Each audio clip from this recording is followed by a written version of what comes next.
사도신경. 나는 전능하신 아버지 하나님 천지의 창조주를 믿습니다. 나는 그의 유일하신 아들 우리 주 예수 그리스도를 믿습니다.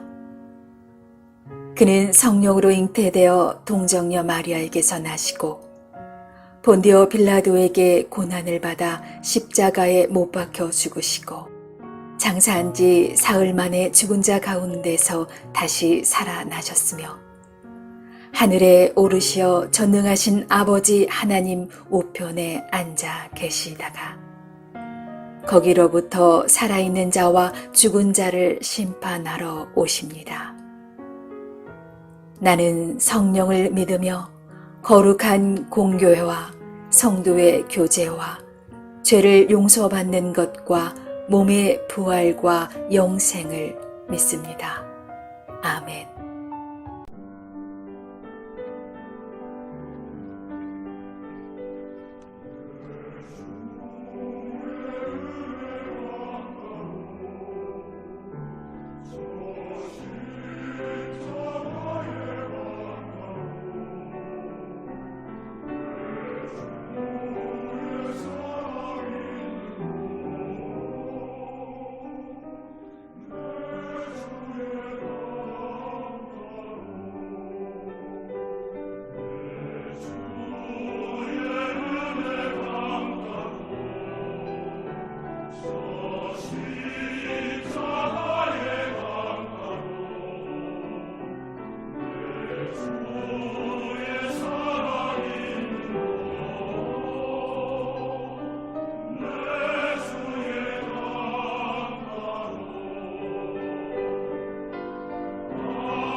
안식일 이튿날 곧 너희가 요제로 곡식단을 가져온 날부터 세어서 7 안식일의 수요를 채우고 7 안식일 이튿날까지 합하여 50일을 계수하여 새 소제를 여호와께 드리되 너희의 처소에서 10분의 2 에바로 만든 떡 2개를 가져다가 흔들지니 이는 고운 가루에 누룩을 넣어서 부은 것이요 이는 첫 요제로 여호와께 드리는 것이며 너희는 또 이 떡과 함께 1년 된 흠없는 어린 양 7마리와 어린 숫소 1마리와 순양 2마리를 드리되 이것들을 그 소제와 그 전제 제물과 함께 여호와께 드려서 번제로 삼을지니 이는 화제라. 여호와께 향기로운 냄새며 또 순염소 하나로 속죄제를 드리며 1년 된 어린 순양 2마리를 화목 제물로 드릴 것이요 제사장은 그 첫 이삭의 떡과 함께 그 2마리 어린 양을 여호와 앞에 흔들어서 요제를 삼을 것이요 이것들은 여호와께 드리는 성물이니 제사장에게 돌릴 것이며 이날에 너희는 너희 중에 성의를 공포하고 어떤 노동도 하지 말지니 이는 너희가 그 거주하는 각처에서 대대로 지킬 영원한 규례니라. 너희 땅에 곡물을 베일 때 반모퉁이까지 다 베지 말며 떨어진 것을 줍지 말고 그것을 가난한 자와 거류민을 위하여 남겨두라. 나는 너희 하나님 여호와이니라. 여호와께서 모세에게 말씀하여 이르시되 이스라엘 자손에게 말하여 이르라. 7째 달 곧 그 달 첫날은 너희에게 쉬는 날이 될지니 이는 나팔을 불어 기념할 날이요 성회라. 어떤 노동도 하지 말고 여호와께 화제를 드릴지니라.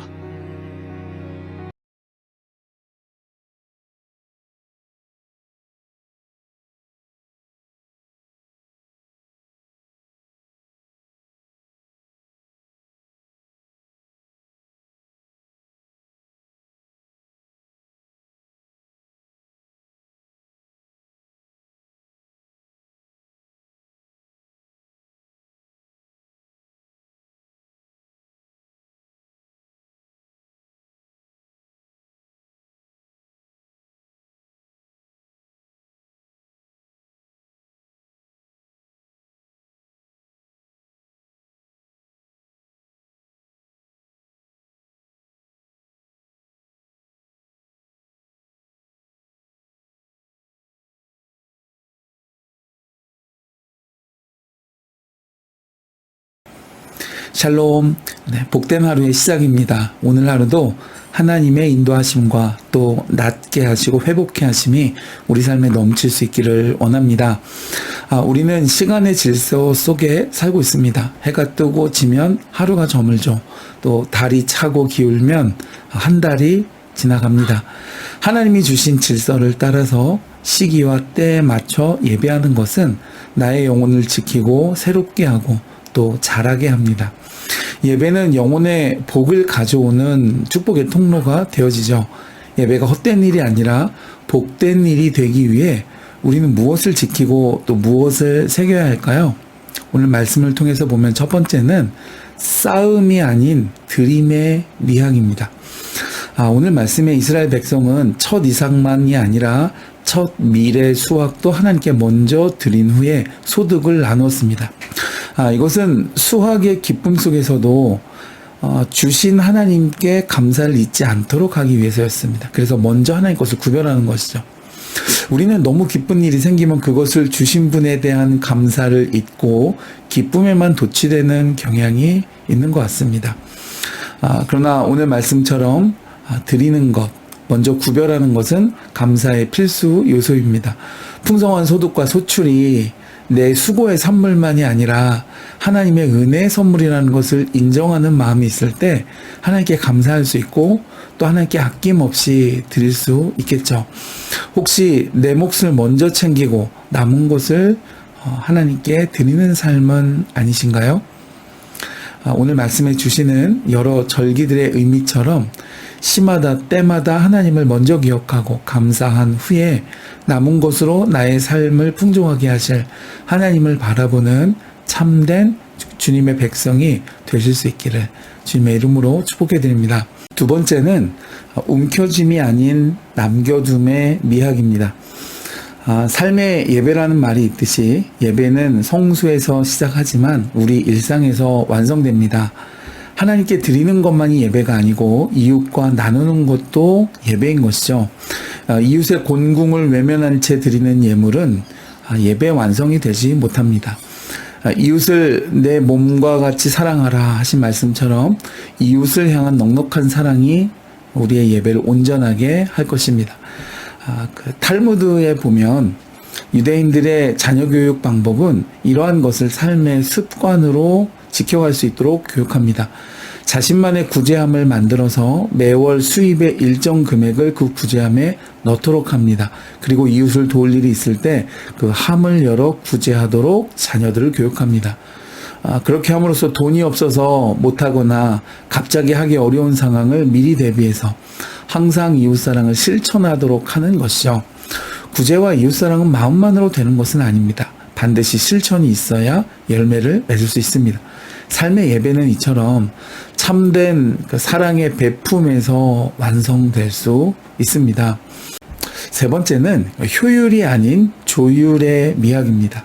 오늘 말씀에 나팔을 불어 새해의 시작을 알렸고 또 성회로 모였다 그랬습니다. 전시의 나팔은 진격을 알리는 신호이지만 그러나 평상시의 나팔 소리는 멈춤을 알리는 신호입니다. 예배는 멈춤의 시간이죠. 내 삶을 조율하고 또 온전하게 만들기 위한 멈춤이고 하나님 앞으로 나가 머무는 시간입니다.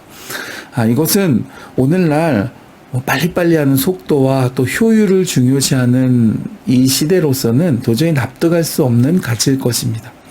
그러나 반대로 성도에게는 절대로 양보할 수 없는 삶의 방식입니다. 효율보다 중요한 것은 삶의 방향과 목적이고 그것을 조율하는 시간이 바로 예배의 시간이기 때문이죠. 익숙함과 여러분 성숙함은 다릅니다. 그 차이는 중심에 있습니다.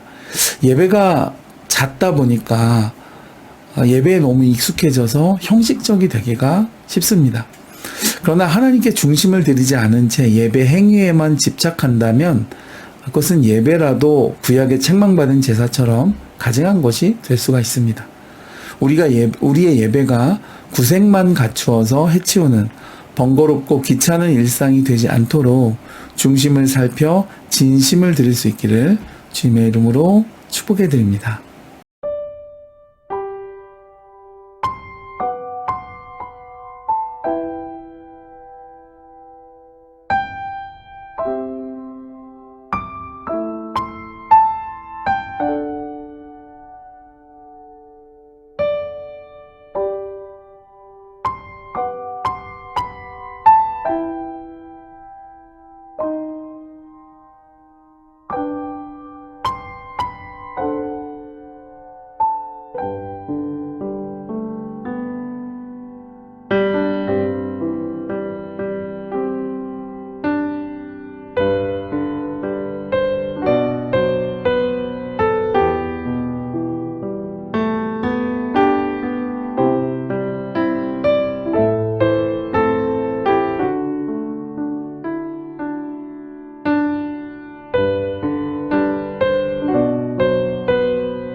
아멘.